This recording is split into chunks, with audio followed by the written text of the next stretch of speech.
അപ്പോൾ നമ്മൾ ലാസ്റ്റ് ക്ലാസ്സിൽ അക്കോസ്റ്റിക്സ് എന്നുള്ള ചാപ്റ്ററിൽ നിന്ന് നമ്മളൊരു ഇൻട്രൊഡക്ഷൻ കണ്ടായിരുന്നു അല്ലേ. അപ്പോൾ ഇനിയാണ് നമ്മൾ ശരിക്കും അതിൻ്റെ ഡെപ്തിലേക്ക് ഇനി പഠിക്കുന്ന സാധനങ്ങളൊന്നും നമുക്ക് സ്കിപ്പ് ചെയ്യാൻ പറ്റത്തില്ല. ഓക്കെ, ഇന്നലെ ഞാൻ പഠിപ്പിച്ചതൊക്കെ വേണമെങ്കിൽ സ്കിപ്പ് ചെയ്യാമെന്ന് ഞാൻ പറഞ്ഞു. അപ്പോൾ ഇന്ന് നമ്മൾ നോക്കുന്നത് അബ്സോർപ്ഷൻ ഓഫ് സൗണ്ട്. ഓക്കെ, എന്താണ് നമുക്കറിയാം എല്ലാ മെറ്റീരിയൽസിനും എന്ത് ചെയ്യാം, സൗണ്ട് എനർജിയെ അബ്സോർബ് ചെയ്യാം. ഒരു ചെറിയൊരു എമൗണ്ട് എങ്കിലും അറ്റ്ലീസ്റ്റ് എല്ലാ മെറ്റീരിയൽസും എന്ത് ചെയ്യുന്നുണ്ട്, അബ്സോർബ് ചെയ്യുന്നുണ്ട്.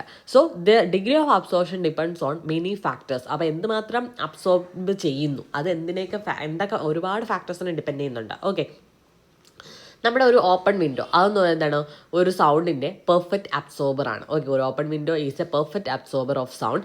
എന്തുകൊണ്ടാണ്? Because a sound incident on it will not be reflected back ആണല്ലോ. നമ്മുടെ എന്താണ് അബ്സോർബ് ചെയ്യുന്നു എന്ന് പറഞ്ഞു കഴിഞ്ഞാൽ ഒരു മെറ്റീരിയലിലേക്ക് സൗണ്ട് വന്ന് പതിക്കുമ്പോൾ അതെന്ത് ചെയ്യുന്നുണ്ട്, റിഫ്ലക്റ്റ് ചെയ്യുന്നുണ്ടോ? ഇല്ല, അബ്സോർബ് ചെയ്യുവാണ്. സോ അതുകൊണ്ട് തന്നെ നമുക്ക് പറയാം ഒരു ഓപ്പൺ വിൻഡോ എന്ന് പറഞ്ഞാൽ പെർഫെക്റ്റ് അബ്സോർബർ ആണെന്ന്. Okay, 1 sabine is the amount of energy. Okay, 1 sabine എന്ന് പറഞ്ഞാൽ എന്താണ്? 1 sabine ഒരു യൂണിറ്റ് ആയിട്ടാണ് കേട്ടോ ഇവിടെ എടുത്തേക്കുന്നത്. സോ 1 sabine എന്ന് പറഞ്ഞാൽ is amount sound energy absorbed by 1 square meter of an open window. അപ്പോൾ 1 sabine എന്തെന്നാണ് അവിടെ പറയുന്നത്, എന്താണ്? Amount of sound energy. Okay, എത്രമാത്രം amount of sound energy absorbed by 1 square meter of an open window. അതിനെയാണ് 1 sabine എന്ന് വിളിക്കുന്നത്.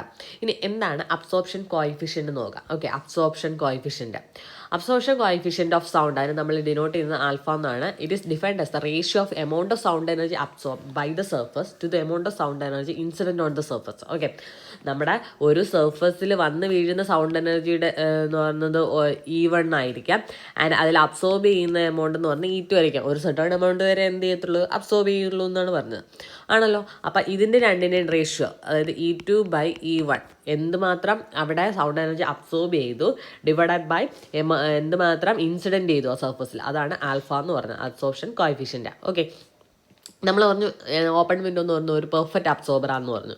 അങ്ങനെ അതിൻ്റെ absorption coefficient of all substances R measured in terms of open window unit. Okay, അപ്പോൾ ഒരു open window എന്ന് പറഞ്ഞാൽ പെർഫെക്റ്റ് അബ്സോർബറാണ്. അതുകൊണ്ട് നമ്മൾ അബ്സോർപ്ഷൻ കോയിഫിഷ്യൻ്റ് എന്ന് പറയുന്നത് ഓപ്പൺ വിൻഡോ യൂണിറ്റിലാണ് നമ്മൾ എന്ത് ചെയ്യുന്നത്, മെഷർ ചെയ്യുന്നത്. അപ്പോൾ ഓപ്പൺ വിൻഡോയുടെ കേസിൽ ആൽഫയുടെ വാല്യൂ എത്രയായിരിക്കും, 1 ആയിരിക്കും. കാരണം അതിൽ എത്രമാത്രം ഇൻസിഡ് ചെയ്യുന്നു അത്രയും തന്നെ എന്ത് ചെയ്യുന്നുണ്ട്, അബ്സോർബും ചെയ്യുന്നുണ്ട്. So alpha is equal to 1.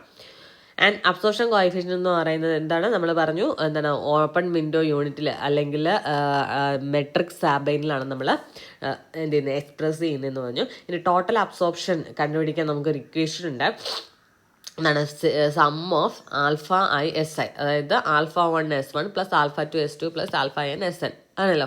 വേറെ ആൽഫ 1 ആൽഫ 2 എന്നൊക്കെ പറയുന്നതാണ് നമ്മുടെ സർഫസ് ഏരിയയുടെ ഡിഫറെൻറ്റ് അബ്സോർപ്ഷൻ കോയിഫിഷ്യൻ്റ് ആയിരിക്കും ഡിഫറെൻറ്റ് സർഫസിന് അല്ലേ. അതാണ് ആൽഫ 1 ആൽഫ 2 എന്ന് പറഞ്ഞാൽ. ആൻഡ് സർഫസ് ഏരിയ ആണ് S1 S2. സോ നമുക്ക് ടോട്ടൽ അബ്സോർപ്ഷൻ കിട്ടണമെന്നുണ്ടെങ്കിൽ എന്ത് ചെയ്യണം, alpha i sigma alpha i Si, ഇതാണ് നമ്മുടെ ഇക്വേഷൻ. ഇത് വെച്ചിട്ട് വേണമെങ്കിൽ ക്വസ്റ്റ്യൻ ചോദിക്കാം. ഓക്കെ, ടോട്ടൽ അബ്സോർപ്ഷൻ എന്ന് പറയുന്നത് നമ്മൾ എക്സ്പ്രസ് ചെയ്യുന്നത് ഇൻ സാബൈൻ മീറ്റർ സ്ക്വയറിലാണ്. ഓക്കെ, സാബൈൻ മീറ്റർ സ്ക്വയറിലാണ് നമ്മൾ നിന്ന് ടോട്ടൽ അബ്സോർപ്ഷൻ എക്സ്പ്രസ് ചെയ്യുന്നത്. If S is the total area of A surface. Okay, S എന്ന് പറയുന്നതാണ് സർഫസിൻ്റെ ടോട്ടൽ ഏരിയ. ആൽഫ എന്ന് പറയുന്ന അബ്സോർപ്ഷൻ കോഫിൻ്റെ ആണ്. ടോട്ടൽ അബ്സോർപ്ഷൻ എന്ന് പറയുന്നതാണ് A is equal to alpha into S. Okay, ഒരു ടോട്ടൽ ഏരിയയുടെ സർഫസ് എന്ന് പറയുന്നത് എസ് ആണ്. ആൻഡ് ആ സർഫസിൻ്റെ മുഴുവൻ അബ്സോർപ്ഷൻ കോഫിഷ്യൻ്റ് ആൽഫ ആണെങ്കിൽ A is equal to എന്താണ്, ആൽഫ എസ്. ഓക്കെ, ഇനി ഇവിടെ എക്സാമ്പിൾ പറയാൻ നോക്കാം. പ്ലാസ്റ്ററിൻ്റെ alpha value, absorption coefficient value എന്ന് പറഞ്ഞാൽ 0.05 ആണ്. ഓക്കെ, അതിന് 100 മീറ്റർ സ്ക്വയർ പ്ലാസ്റ്ററിനാണ് ടോട്ടൽ അബ്സോർപ്ഷൻ എത്രയും 0.05 ഏരിയ എത്രയാണ്, 100 ആണ്. സോ 5 മീറ്റർ സ്ക്വയർ എന്ന് എഴുതാം. ഓക്കെ, 5 മീറ്റർ സ്ക്വയർ എന്നല്ല, 5 sabine മീറ്റർ സ്ക്വയർ. ഓക്കെ, ഇനി that is 100 metre square plaster absorb same energy absorbed by 5 metre square of an open window. Okay, total absorption ആണ് പറഞ്ഞാൽ 5 metre square. Okay, let a room containing different materials with surface area S1 S2 etcetera and absorption coefficient alpha 1 alpha 2 ഒക്കെ ആണെങ്കിൽ total amount of energy absorbed എന്ന് പറയുന്നത് alpha 1 S1 plus alpha 2 S2 plus അങ്ങനെ പോകും. നമ്മൾ നേരത്തെ ഇവിടെ പറഞ്ഞ അതേ ഇക്വേഷൻ തന്നെ. അപ്പോൾ ആവറേജ് അബ്സോർപ്ഷൻ കോഎഫിഷ്യന്റ് എന്തായിരിക്കും, ഇതിൻ്റെ എല്ലാം കൂടി സമ്മിനെ ഡിവൈഡഡ് ബൈ ടോട്ടൽ ഏരിയ കൊണ്ട് ഡിവൈഡ് ചെയ്യുക. ഓക്കെ, ഇനി അപ്പോൾ ഇതാണ് എന്താണ് അബ്സോർപ്ഷൻ കോഎഫിഷ്യന്റിനെ പറ്റി പറഞ്ഞത്. ബാക്കി നമുക്ക് നെക്സ്റ്റ് ക്ലാസ് നോക്കാം. Thank you.